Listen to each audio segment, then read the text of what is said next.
What's up, you guys? Michael with the Proper Form Podcast, episode number 14. Our guest today is Mike Kittleson, a very successful recruiter, but man, does he share a lot on his past. He discusses a previous felony he had at a very young age, how he overcame a very trying time of his life, and how he has really become successful in his endeavors as a businessman, entrepreneur, father, husband, and much more. Excited for you guys to hear this amazing episode.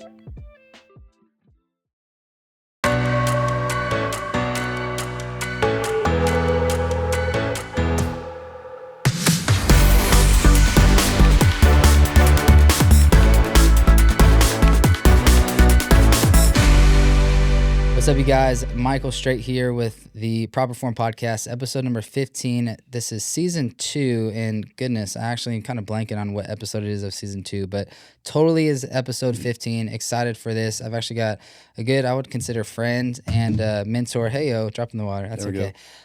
Mike Kittleson. He is actually a client of ours over at Luxury Lifestyle Training. He's worked with me for years now. I don't know, at least 2018. Yep.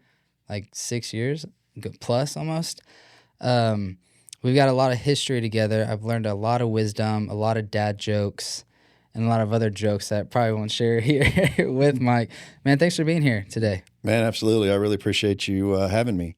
Yeah. It's an honor. And I'm glad we decided to coordinate our wardrobes here. Seriously, and do the black shirt thing. Rocking the black polos, and I got black jeans. You got kind of like a charcoal, good-looking jean. But well, I figured I got to look as slim as possible since you're my trainer. I wanted to kind of show off your work. Thank you. Shout out. Yeah, Appreciate that. May have to kind of Photoshop that later there, but yeah. Yeah, we could do that. Michael Child's really good at that.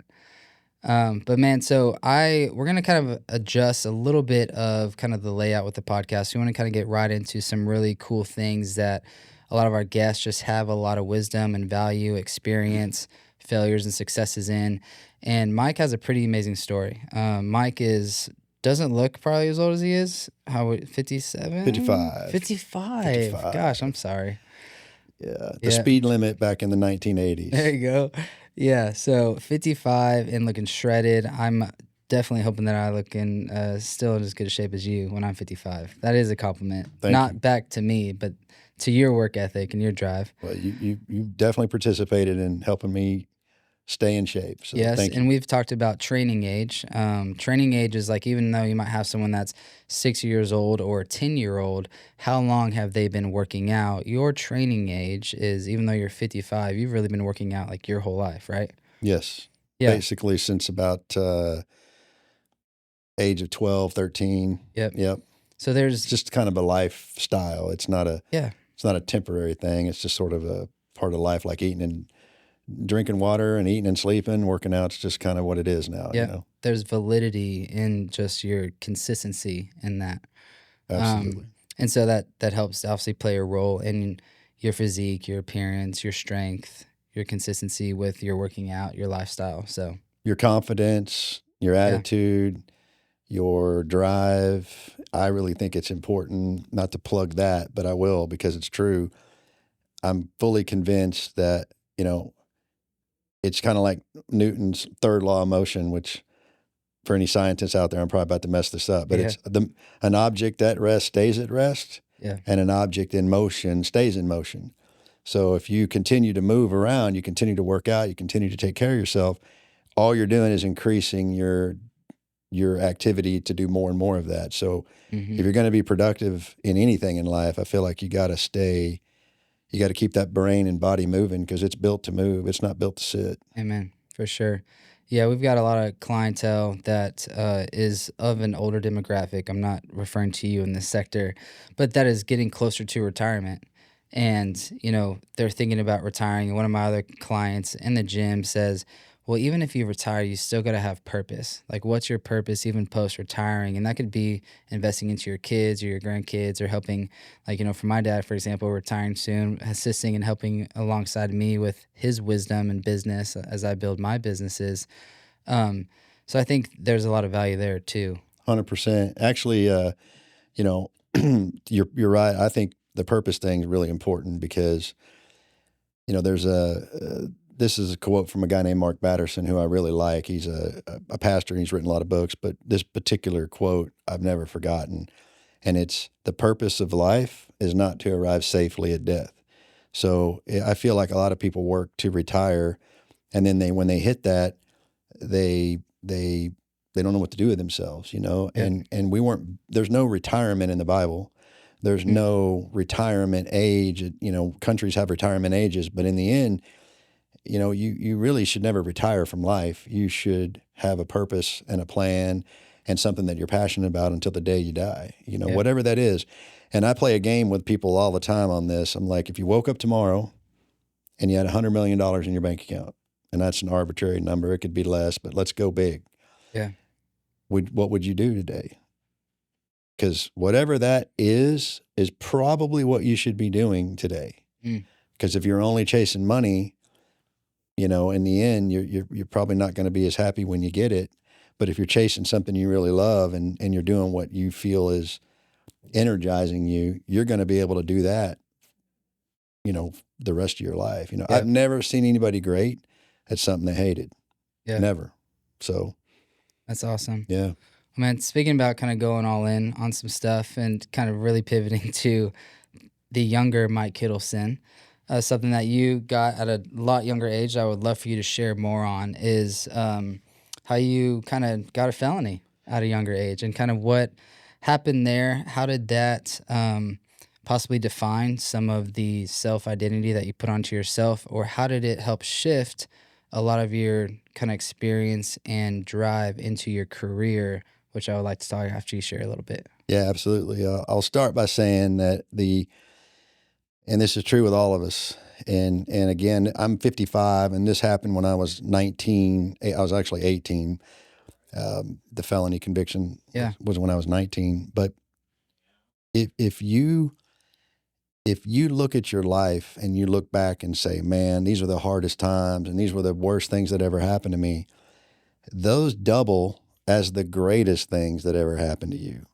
And so, kites don't rise with the wind, they rise against it. So the more pushback you've got in your life, I feel like creates more opportunity for you to rise. And, the felony conviction's a real easy one because I was just a punk kid doing the wrong things. Yeah.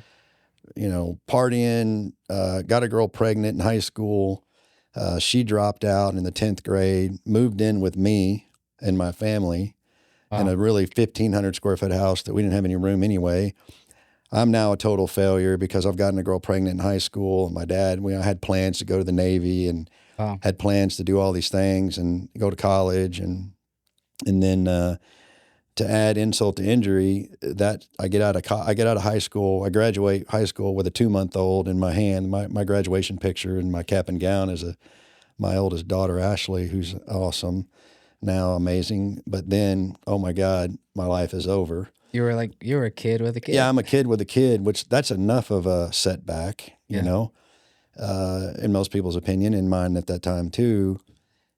Then less than a year later, I get into a situation because I'm hanging out with the wrong people, doing the wrong things, just being a punk kid still, working hard, doing a job, being responsible, but just drinking and partying and acting like a wild man. And I end up in this wrong situation where a fight breaks out, and I get engaged in it, not by choice, but by survival, to be honest. Yeah. And I get convicted because of a long story that we won't talk about here because we don't have time. But it was one of those things that the worst case scenario that could have happened to me happened. Mm-hmm. The kid that was there was a judge's son, and he was a drug addict. And when he got hurt, which he got really hurt, he got hit in the head with a hammer.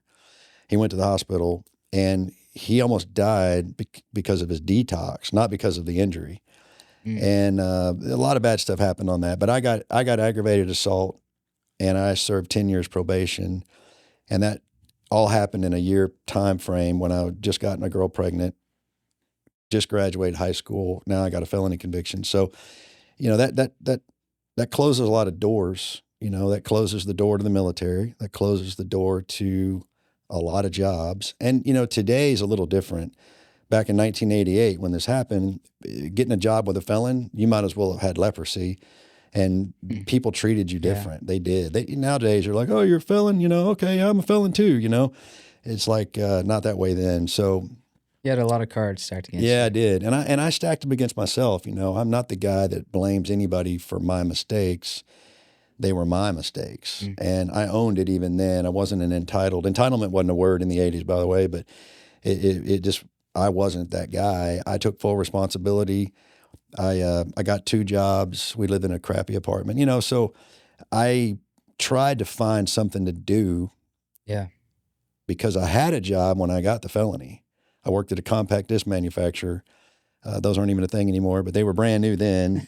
And I was a factory worker making minimum wage, but I had benefits and I worked night shift. And so I would go to work at 11 at night. I get off at 7 in the morning. I go straight to another job and work till, depending on the day, till noon. Yep. Try to get some sleep. Had a family and kids, and then I'd go right back to work again at 11. And I didn't quit that job until I woke up one day and I walked in the break room with all these guys I worked with. I'd been there 5 years, and I was on a good track. And I looked around. I was like, "There's nobody here I want to be like. Mm. Nobody." So anyway, I quit that job, and here's where I get into the role is like, Into your next role? yeah, I was trying to find something that I felt like I'd already screwed my life up so bad Yep. that I'm at a bottom. I'm at rock bottom here. There's not much I can do that's worse than what I've already done. Yep. So let's take a big swing. Let's try something. What have I got to lose? And I feel like God really used, because I turned my life over to Him completely. I'm like, Lord, I don't know how I've messed this up so bad at such a young age. Yeah. I hate to hand you a big bag of crap, but here you go. And yeah, it was a big deal. And so the felony was lifelong. There was no it was unwavered probation, meaning I had to serve all 10 years. Wow. I had to pay a big fine, and you look back on that now, and it sounds like no big deal where I'm at today, but then it was crushing. It Yeah. was strong. Yeah. How do you feel like, did you kind of come into your faith kind of with that big bag of crap of everything with all those cards against you? And if so, do you feel like you owning your mistakes and not playing the victim mentality, do you feel like that helped? Like, how did that process kind of work in your mind on like taking recognition for what you had done, and then using that into your faith, but then also kind of into like, I've got nothing to lose now.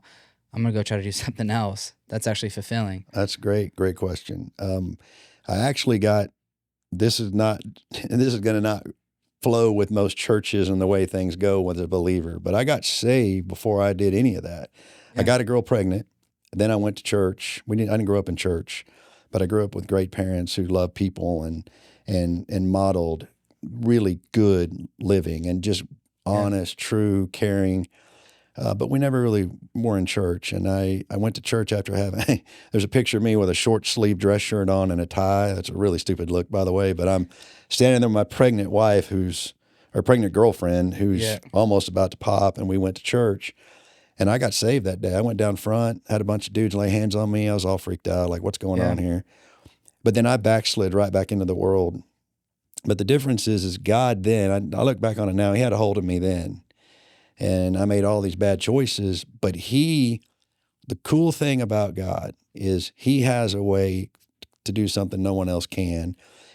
He can take all your terrible choices and all your bad decisions and turn them into a beautiful painting and use all those colors.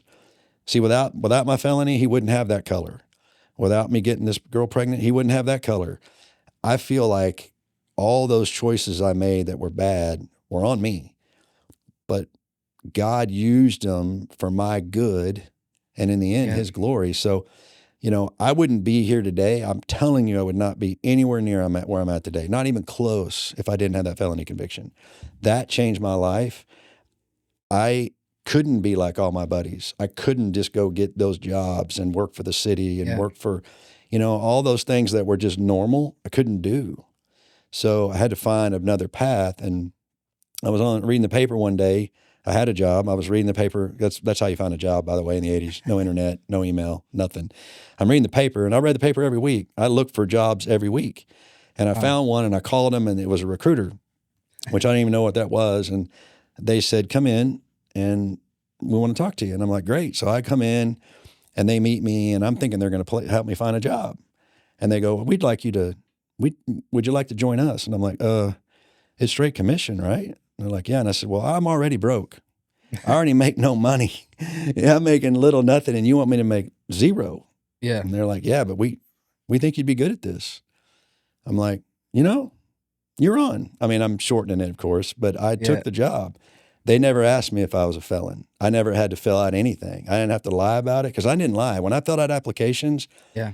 and if for all the felons out there, anybody that's a felon listening to this, they'll love this because nobody that's not a felon gets this.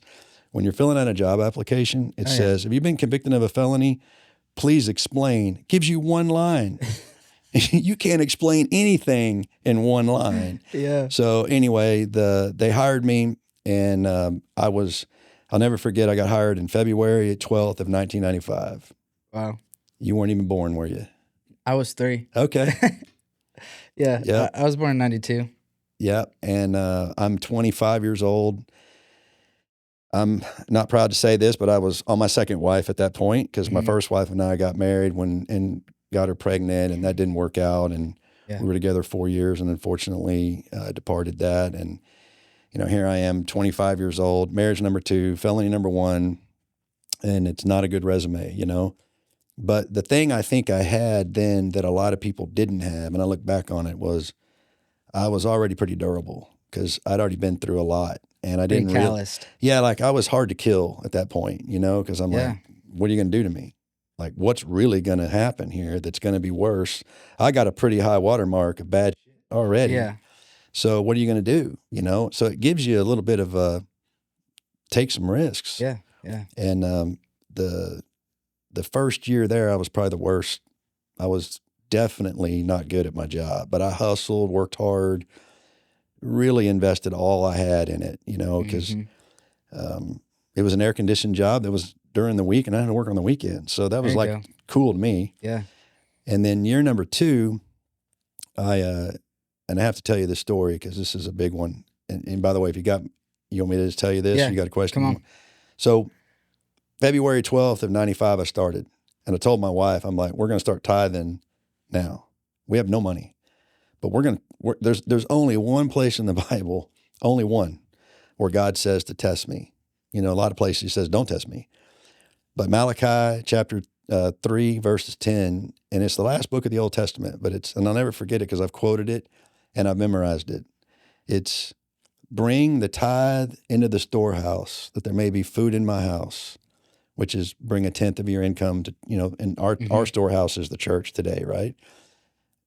And test me at this, says the Lord, and see if I will not throw open for you the windows of heaven and pour out a blessing so great you cannot contain it. So I'm basically like, God, you're on.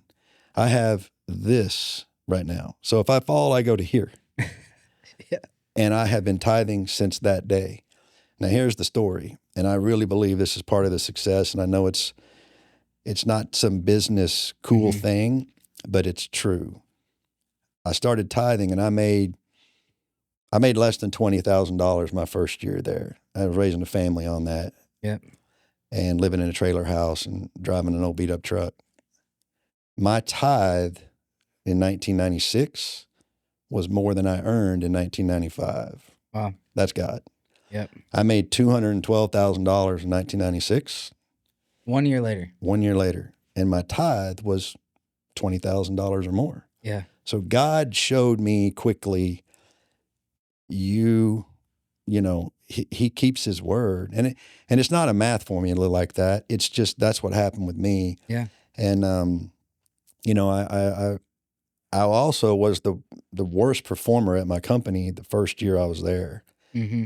And I was the number 1 guy the second year I was there. Yep. And I maintained pretty much that status. There was a few years I wasn't number 1, but I was there 15 years and I was, I was a lead producer there for most of my career and blew past all the people that there's a lot of numbers in recruiting that people consider successful, and at that time it was a range of, if you do 250,000 to 400,000 a year Yep. in billings, you're like top of the heap. I never did those numbers ever. I went the first year like at 100,000 or less, and I did 545,000 my second Yep. year. So I feel like God helped me leapfrog over all this normalcy and put me at a level that's like, we're going to take you here. Mm-hmm. Now let's see if you can handle it. Yeah.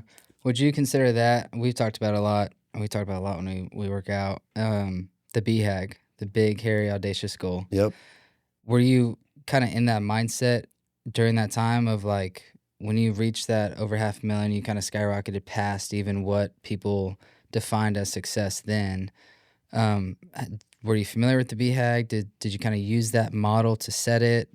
Yeah, the BHAG was brought up to me by the company I worked for was K. Bassman, and Bob Bassman, who was the founder, was older at that point. I mean, I'm 25 years old. He's probably Yeah. my age. He might have been 60 even, and he's the one that introduced the BHAG to me, and he told me to set a BHAG, and I threw out 500 grand, and I did 545. So Bob was an interesting guy. He wasn't a recruiter, but he knew how to inspire people and motivate them. Mm. And he made me aim higher because he was like, aim here. Even Yep. if you miss, you still did better than, it's a simple concept of, Yep. if you go, you and me go try to climb Mount Everest tomorrow, well, we may not make the summit, Yeah. but I bet you we get higher than we've ever gotten in our lives because Yep. we're trying to do the biggest thing ever. So I think in business, and I really think also success is really different than failure. Like I'm convinced a lot of people want success, but they don't want to pay the price to get there. Mm-hmm. Everybody wants a skyscraper life, but most of them have a chicken coop foundation. Okay. Mm. If you've ever looked at a really big building, it's got a foundation that goes way deep in the ground Yeah. to hold that building. Yeah. And I think a lot of people don't want to go through the struggle to get the foundation part. They just want the building. Yeah. And in life, I feel like if you're going to be really successful in business long term, not a one shot wonder or 1 year thing that was a fluke, you got to have the character to handle it. Yeah. Chuck Swindoll said, for every 100 men that can handle failure, which by the way, not all men can handle failure, but for the 100 men that can, only one of them can handle success. Much bigger test. Mm. And I feel I'm very, very grateful that because of my stupidity and my bad choices, God used all that to forge me, at a young age that made me able to take the success that I had and continue it and not let it ruin Yeah. me. Because who knows what if you didn't have those and you just gained success? How much of a, not saying you would have, but like what Dirtbag. failures, dirtbag, Sure. person could you have been, would you have been, but you had the success. But, as we've learned, I've learned, and you've been alive a lot longer than me, and we've talked about a lot, is that success isn't always a money number. That's right. It can be longevity, life, health, relationships, time, space. It's Yep. a lot of those. All those are actually, now I kind of made this up. Most things I steal from other people, but this one is mine. Nice. My definition of success is to have all the things that money can't buy and most of the things it can't. So Yeah. I like money, but I feel like if you just have money and you don't have all those other things, it's like that Easter bunny, chocolate bunny, that you get it as a kid and you Yeah. crack it open, there's nothing there. You're like the hollow chocolate bunny. Yeah. It's like, that's what life is with money only. It's like, man, it disappoints. But if you have relationships, friendships, faith, you can look in the mirror and say, hey, I'm not a dirtbag, and I'm making better choices. We're all flawed, by the way. If you're not flawed, you're not qualified to be a human. So you got to be a robot or something else, but we're all flawed, but you got to have all those things that money can't buy to really be able to enjoy success. Like success really isn't just having a bunch of money, because if you're not enjoying that, then what do you really have? Not to quote a Stoic, but I just thought of this. You know who Epictetus is? He's one of if you ever follow the Daily Stoic by Ryan, he's great. And then there's a lot of Marcus Aurelius but Epictetus was a slave, and I'm not going to tell you the whole story, but he was a slave that became a philosopher, Yeah. and he was in Rome, and he said, "It's not what you have. It's not what you have, but what you enjoy that constitutes your abundance." So repeat: Mm. It's not what you have, but what you enjoy that constitutes your abundance. So if you look at your life and you're Like like, that. "Man, what am I really enjoying?" Yeah. That's your abundance. Yeah. You know, you got 50 million in the bank and it's digits on the screen.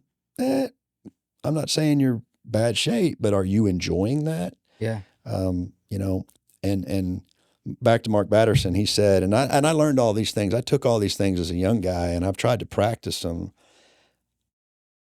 my whole life, and I've succeeded at some points and failed at others. But Yep. the having experiences to me is far better than possessions. Yep. You know, and I feel like those are the things that make you an interesting person as you get older. It's not, let me show you how much money I have or the cool car I'm driving. Yeah. That's what For happens when sure. you get older, by the way, Michael. Like when I was your age, I'm like, Yeah. let's go slay the dragon and put some money in the bank. You Yeah. know, I get that, but I think Yep. over time you'll change a little bit in your focus. For sure. And I think, yeah, chapters of life. Like I'm building a family. Like literally, we've got another kiddo on the way. I haven't shared that like big publicly. I think Sophie will be okay with that. And growing a family, growing businesses. I'm like, man, I feel like I'm burning the candle at both ends. But also going back to what you said, like, and obviously having a wife that is anchored and very open and honest and is not afraid to punch me in the face with her words and also with her love is bringing me of enjoying it, like enjoying the process, going back to the abundance of what you just said. It's like, man, not forgetting why I'm doing it, what we're doing it for, who we're doing it for, Right. who we want to impact. Yep. And that's a big kind of realization that I've even come to over these past couple of years is like, man, I'm in this fitness and wellness space. And I think I've told you this, but it's like what I really love doing is having these intimate relationships and conversations with people. And this is just the avenue that I feel like God's put me on to do that through, and enjoying that and just kind of letting that path take me where it's going to take me. Yeah.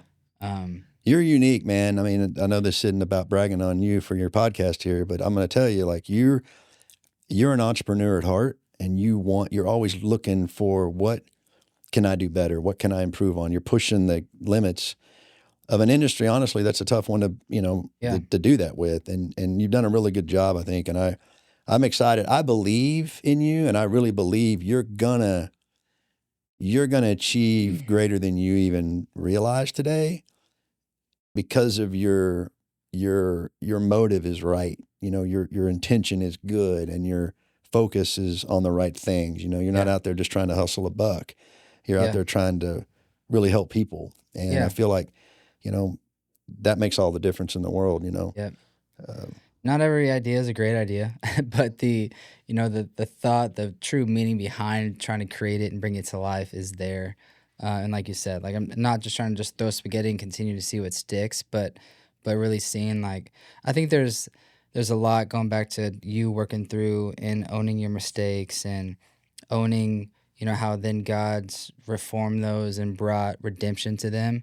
Like, I also think there's a lot of value in just taking the ownership and the initiative and the proactiveness that, like, yes, God has a path for us, but He also gives us some boundaries and some freedom to really nurture and kind of find where He's trying to take us. oh And yeah. and that's part of that relational piece with Him. That's part of the faith piece. And so, yeah, I think that's hard. And some people, not everyone's meant to be an entrepreneur, and everyone has gifts and talents, and that's been hard. I think I've shared on here before. That's been one of a hard piece for me is really trying to do my best to care for my people, my clients, our business, and help allow position and opportunity for people to flourish and grow into, but also being okay and realizing that that may not be the right seat for them. And how can I help navigate that? And a lot of that's just patience, peace, and trust that, like, okay, God, I feel like I'm doing what I'm meant to do here, but I need your help. Right. Which, by the So way, I got some bad news for you and good news. you're never going to be in a place, or you should never be in a place where you don't need his help. Yeah. You remember, if dependence is the goal on him, then Mm. weakness is an advantage. Mm. It's true, because the world teaches you to be your own man, be tough, kick ass, take Yeah. names, make money, slay the dragon. Those are all great things to hear when you're in sales, because I've been in sales my whole life, right? It's a competition, man. Yeah. I'm going to beat you. But in reality, real success comes, I believe, from being like, man, I don't have it all figured out. Yeah. I'm not going to read my own mail. Um, I'm not going to have my new book on humility. I'm going to have a book signing on it, so everybody can get a signed copy of that. That's Yeah. kind of counterintuitive, right? Yeah. I'm gonna trust in God, and when you become successful, that can go away, because you're like, hey, I got it. Thanks, God. Appreciate your help. Yeah. Peace out. No, what happens, honestly, is you become more dependent. When the closer you get to him, the more that's what you want. Yeah. And the more you enjoy your life, God has a way of teaching you how to enjoy everything in your life. Because, by the way, he created it. Yeah. He knows he knows. So work, faith, this, and maybe this is a little strong, Yeah. and we can edit this out if we need to, Michael, but still, I mean, sex is one of my favorite things with my wife. Yeah. I mean, I wouldn't trade that for all the money in the world. Yeah. And he Intimacy. created that, right? But Yeah. but he gives you the ability to enjoy all those things that you do.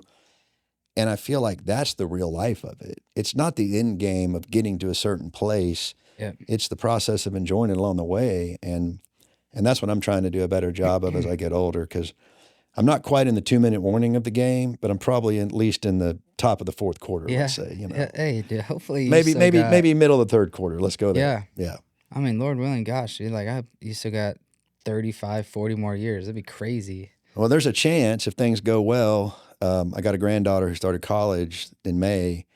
I might get to great granddad if I hang around long enough. That's what happens sometimes when you have a Yeah, kid raised in the country. There you go. Well, man, I think that could possibly tie into what I want to ask you next is, and correct me if I'm wrong here, you hit that huge milestone of over the 500,000.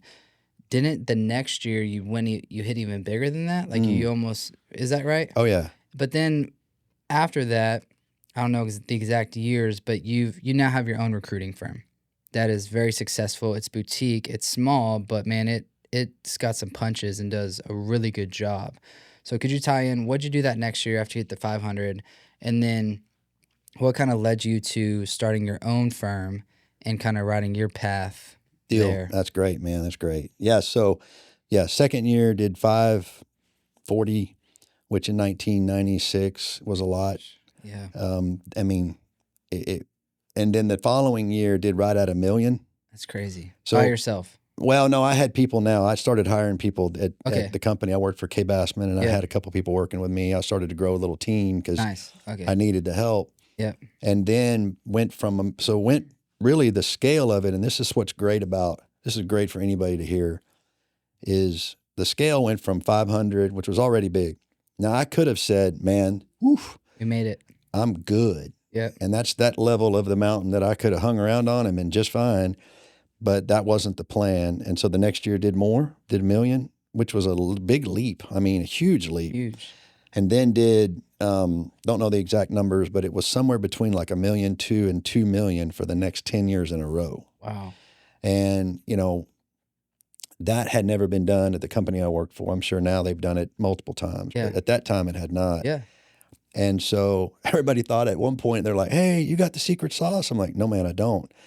I'm just working hard and taking care of people and trying to do the right thing. Like I didn't have anything magic, but I felt like really what my secret weapon was then was I had God's confidence and trust. I had trusted in him in some way that I knew he was going to take care of it. Like I was continuing to tithe and I was continuing to give. And, I'm not saying everybody has to do what I did, but you can't outgive God. I'd love you to try, but you will not succeed at that. And I just became that guy that was like, man, I'm loving this, but I probably wasn't mature enough then to know exactly what to do. If you took my 55-year-old self and put me back in that place, Yeah. I'd have a lot more money. You know Yeah. what I mean? Yeah. But what I think is great to hear is we set limits on ourselves. We tell ourselves what we're going to do, Mm. and that's what we do or less. I didn't really have a limit on myself then because I was new. I didn't know I couldn't do that. No one told me I couldn't do that. Yeah. I just did it. Yeah. And I felt like it raised the bar for everyone. Yeah. So now all of a sudden, once somebody runs a 4-minute mile, everybody's going to try to do it because they think Yep. it's possible. Yep. So I feel like what was really good, and it taught me a lesson for the rest of my life, is like, hey man, the only person putting limits on you is you. You know, God owns everything. If you want to limit yourself, go right ahead. But that's on you because there's no limit.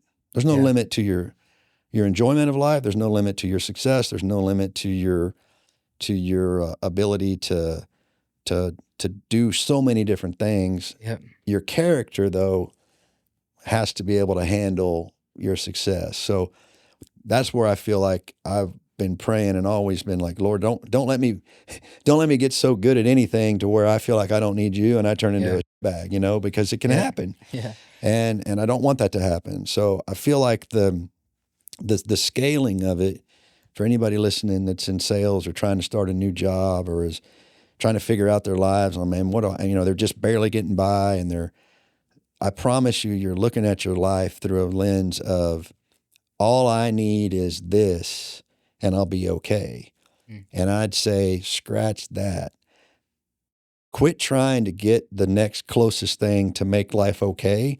Set your goal so high that without God or a miracle, you can't hit it, and see what happens. You'll Yeah. be shocked at what you'll do. And I feel like that's that's a key in life in general. And you've done a great job. Like, you're trying to push the limits and make things happen in ways that Yep. most people in your kind of profession wouldn't do. And I really love that about you. I applaud Yeah. you for that.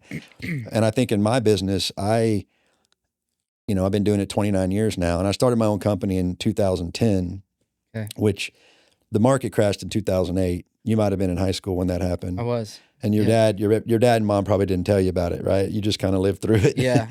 But it was rough. It was the roughest time I've ever had in business. And it's one thing to be successful. It's one thing to fail and never be successful. But once you're successful and then you're not, it sucks real bad. Like, you miss it. You're like, oh my gosh, I forgot how much I Yeah. enjoyed. Yeah. And the market crash really sunk my revenue and sunk the whole company's revenue, sunk the whole industry's revenue. And 2008 and 9 were really rough years. And then in 10, I started my own because in short, I look back at my career at K. Bassman, and I spent 15 years there, and I learned a lot, and they were great Mm-hmm. people. But I left because of the leadership and I just didn't agree anymore. But I started my company in the worst possible time with, I had to, and I don't mind saying, I had to dig deep into my retirement, and I had to dig deep into my finances just to stay alive. Yeah. And you know what it did? God, man, I'm liable to shout enjoyment on this. As much as that sucked, I was 40 years old. It made me remember Yeah. how tough I am. It made me remember the grit I learned in my 20s. 20 years ago. And I'm like, Yeah. it's almost like, I just thought of this analogy. It's like Forrest Gump when he's walking with those leg braces on, Mm-hmm. and then he starts to running. run and they fall off, and he Yeah. looks kind of sideways like, oh man, check this out. And Yeah. then guess what he did? He just ran around the whole country. Sprint. So at that moment, it was really, really hard. And I was broke and the market was down, and I had a non-compete I had to buy out, which wasn't big, but it still was a lot. Things weren't working in my favor, but it reminded me, I'm like, this is who you are, brother. Like, you've been built for this. Yeah. Like, you need this tough spot. You need to suffer. Yeah. The only time you've ever learned anything is when you've been struggling your tail off. Mm. And we're going to do that again. Yeah. And now, I've done more revenue. I've done more revenue on my own for the last 15 years. Wow. Without really any support. I've had a few people work for me Yep. and that still do, but I've done more revenue since I left there every year than I ever did while I was there. Yeah. And that's not what I expected, Yep. but it is fantastic. Awesome. It's been fun. And I still love what I do. It's not easy. It's not for everybody, but I do have to get up every day and be faster than the slowest zebra. So Yep. that's what you do. Yep. You've said that one a few times. I've heard that one. You probably heard before. everything I've said already, Yeah. more than once. That's awesome. And so how is that running running your own show? I mean, respectfully, when you were at the top of Cape Aspen, you were running a team and had a big group. What has led you or stopped you from building an empire yourself? Like you've led multiple people before. I know your wife works with you, your mother-in-law works with you, and then you got one other guy, maybe two, Yep. that work with you now. And I've kind of picked your brain on that before. Like, why not build a Kittleson Cape Aspen? Yep. Great question. Great question. I think one is I left Cape Aspen not sure I could do that. Not sure I wanted to do that. Yeah, yeah. I love that everybody else likes to hire people because I need that to happen in my business. I'm a recruiter. Yes. But I personally don't want a bunch of people working for me. And I don't want to use this analogy loosely, but I don't really have a business that I built in my mind to sell down the road or scale to a certain level or just become. I wanted to just be great at what I did and work with the people that I wanted to work with. And that's how it started.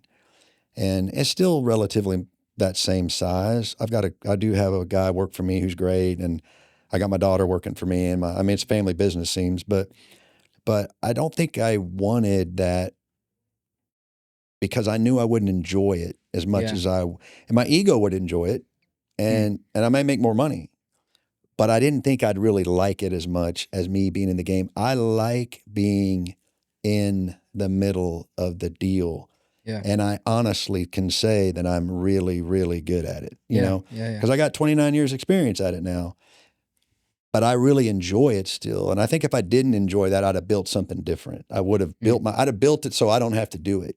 Yeah. But I really think I like doing it, and it keeps me sharp. Like if I built this big company that could run without me, that would probably be financially better for me. But I don't know if it would keep me as sharp as I want to be. Like having to stay in the fight on the front line doing this job has made me a better man, has made me a better hunter and a better relationship builder. And it keeps me sharp, you know? Yeah. So, and maybe I'm just a sellout and didn't want to do it because I didn't think I could. But I really I built what I wanted and not what the world said I should. Yeah. That's good. Yeah. I think something you touched on that, not that you skimmed over, but that just kind of caught me that I haven't really thought about, and I've thought more of now that being a business owner and entrepreneur, is that you like, of course, you want people to be able to hire you because they need to hire people, but you don't necessarily maybe want to hire to build a massive team for yourself.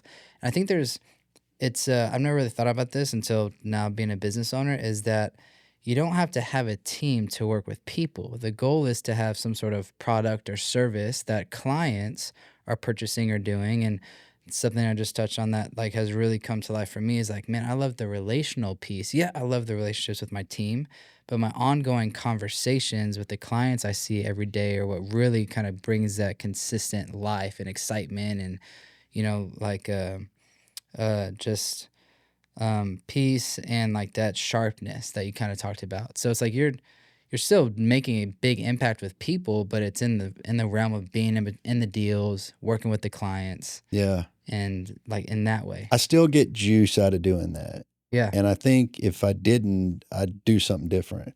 Yeah. But I really enjoy, just like you, I mean, I really feel like in anybody in business that's listening or anybody that's listening that's trying to get a nugget or something out of this and go, what can I do different? You know, never say no to an opportunity to meet somebody new. Just don't. You're like, well, I don't have time. Well, how important are you? obviously you're not as successful as you want to be, so shut up and go meet the guy. Yeah. So it's kind of like, you never know what something will be. I 100%. feel like a lot of times in my life anyway, if I said no, I look, you know, you hear the story all the time. You're like, hey, you're an overnight success. Well, that's 29 years experience. Okay. Nobody's an overnight success. Yep. But how they became that way, even they are surprised about the path that it took. Mm-hmm. Well, if I hadn't have talked to that guy, if I hadn't have met that person Yep. that I really wasn't interested in, really didn't know how that was going to go, he connected me with so-and-so and they connected me with that. And so I Yep. feel like God gives you the next step. The Bible says it's a light unto your feet and a lamp unto your path. And I don't know if you know this, but back in the day, they used to wear like little lights on their feet so they could see their next step. It's not a 300,000 candle power spotlight Yeah. showing you the way. Yep. It's the next step. And sometimes that next step is meeting somebody that you don't know, that you're just going to meet to help invest in. You do a great Yep. job at that. Those kind of connections and relationships you can look at back down the road. And some are, hey man, they're friends, they never, and whatever. Yeah. But that is how people become successful, in my opinion, is they don't act like they know the answer to everything. They go out with an interest and a curiosity. Curiosity will make you a lot of money. Yep. If you take it to its end. Yep. Yeah. Yeah. And we all awesome. think we know the answer to everything. Our egos are too big. We think we already know. We think, when you're green, you're growing. When you're ripe, you're dying. So Yeah. if you think you know everything, well, you're kind of already on the death path. Yeah. But if you stay green, which is hard to do when you're good at something. Yep. But if you practice staying green, man, you're always going to find something new that you didn't know. Yeah. And that's the exciting part. For sure. Yeah. Yeah. I don't know if that answers your question at all, but don't be afraid to meet new people, no matter what you think you can do for them or they can do for you, because you never know. Totally agree. Yeah, that's what I've really been enjoying about the gym build process and building this gym build business is like, man, it's all of this business is growing from building relationships, relationships with people that are in front of the type of clientele that we want to work with and have an opportunity to go at bat with and present ourselves to. And that type of, extension or arm of the relationship that person that I directly connected with, being an extension of that trust and likeness and respect, is something that I've really take seriously and enjoy. And it's cool to just be able to create these branches of connections and synergy and relationships that just create opportunity and success and positive interaction and reviews and service. And that's, at the end of the day, that's the goal. And you never know, you'll look back on your life. I promise this will happen. We all do this. You'll look back on your life and you'll be surprised at the relationship that you didn't think was going to become something, became something great. Yeah. The relationship you thought was going to be the home run, knock it out of the park, make you a ton of money, everything was going to be great, turned out to not be. It's not to quote a bunch of old poems, but it's the old, take the road less traveled, right? I mean, if you look down the road, if I had a 20-year-old standing next to me and I'm like, okay, I'm going to give you two choices. I'm kind of making all this up on the fly, by the way. This real straight road, it's an interstate. It's got 6 lanes. It's straight down there and you can see all the way to the end of it. You can take that road, or you can take this one here to the left and you can only see about 10 yards and then it kind of disappears in the bushes. And there's really this one lane little trail. It's not even something you could put 2 people on. Which one are you taking? Well, that straight road is obviously the safer, secure, predictable path. But that's the wrong road. Take the road less traveled and go in the one that it gets in the bushes. You have no idea what's around that corner. That's what keeps life interesting. Mm-hmm. Can I tell you one short, how much time we got? We got about 5-10 more minutes. Well, why don't you ask me any other questions you got? That's all I had. That's all I got. So I'll tell this one story, and this I think will resonate hopefully with people as a kind of that 2 roads. Yep.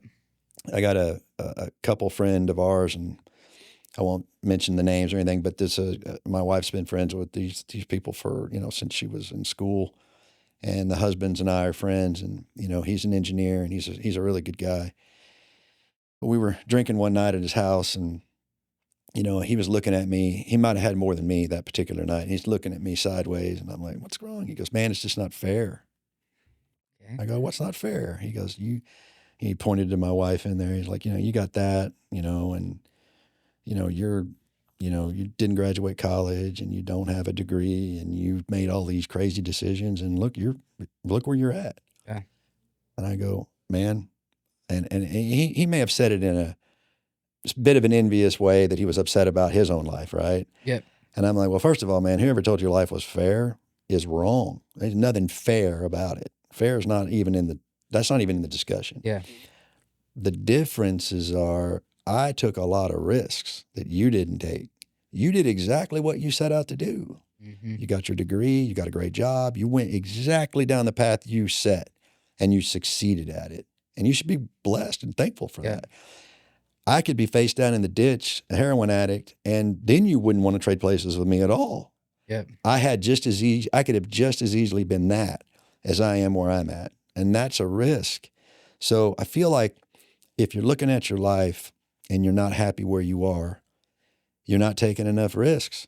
Now, I know if you're married, your wife will be like, "Please don't take that risk." Yeah. So you got to be careful about them. But if you go through a year of your life and you haven't taken a bunch of chances, you wasted that year. Mm-hmm. You've got to take chances, and you got to bet on yourself. You got to turn down things that are good for the better. Yeah. And if you do that, you'll panic about it at the moment, but you'll be super grateful you did it later. Yeah, I think that's a great summary and wrap up, honestly. Like, man, I appreciate your conversation and you coming on here. And also, you need to give a shout out. You and your brother-in-law recently just started a podcast. What's the name of it? Yeah, again? man. Thank you. It's me and my brother Brian, or brother-in-law Brian. He's my brother. Yeah. It's called Two Men in the Book, and it's just him and I. It's funny, we've been talking for 2 years on the phone. We lead a Bible study now in a men's group, and he's an unbelievable guy. But we've been on the phone having conversations every week for like 2 years. And he's the one that's like, "Man, we need to start a podcast and start recording these calls." So the idea was, "Hey man, if nobody listens, we're going to be doing this anyway. Yeah. So let's record it." Yeah. And now we just put out our second episode, and we're really fired up about it. I mean, we got like 17 followers, but we don't care about that. We are just loving the opportunity. I just like sitting in front of a mic with headphones on. It's so fun. Yeah, it is. It is. But yeah, thank you, man. 2 Men in the Book. It's been a lot of fun so far. Great. Yeah. Well, man, thank you so much for coming on. Episode 15 with the Proper Form Podcast. And honestly, if you guys ever want to connect with Mike, like, as you can see, he's an open book. And I'd say you kept it pretty PG. I appreciate that. Yeah. Well, But I didn't want to. No, but seriously, Mike is an open book, and he's got an open heart. And obviously, as you guys can see, just, from trial and tribulation to redemption, and just the consistency of his pushback to the Lord, like, who he is that you guys are seeing and hearing is who he is in real life. And so I would highly suggest reaching out and connecting with Mike, because he will have a conversation with you and you will walk away with some nuggets. So I appreciate you, man. Man, thank you. Thanks for having me on. Yeah, and your consistent support and trust in me in regards to training, but obviously just, man, there's so much value that I've gained from our relationship with our conversations and the wisdom that you've shared. It's just been a joy. Probably gotten you in trouble with your wife once in a while, but it's still Maybe okay. A couple times, yeah, I'm sure it has. She knows you well enough now that she really likes you. Yeah, so. Man, that's awesome. Yeah, well, thank you so much. Thank you for having me. You're doing great stuff. Keep it up, and hopefully we'll grow old together. Oh yeah. I mean, me faster than you, but still. Heck yes. Amen. Well, thank you guys. Y'all can find this episode on Apple Podcast, Spotify, and YouTube. We'll see you guys at episode 16 next. See ya.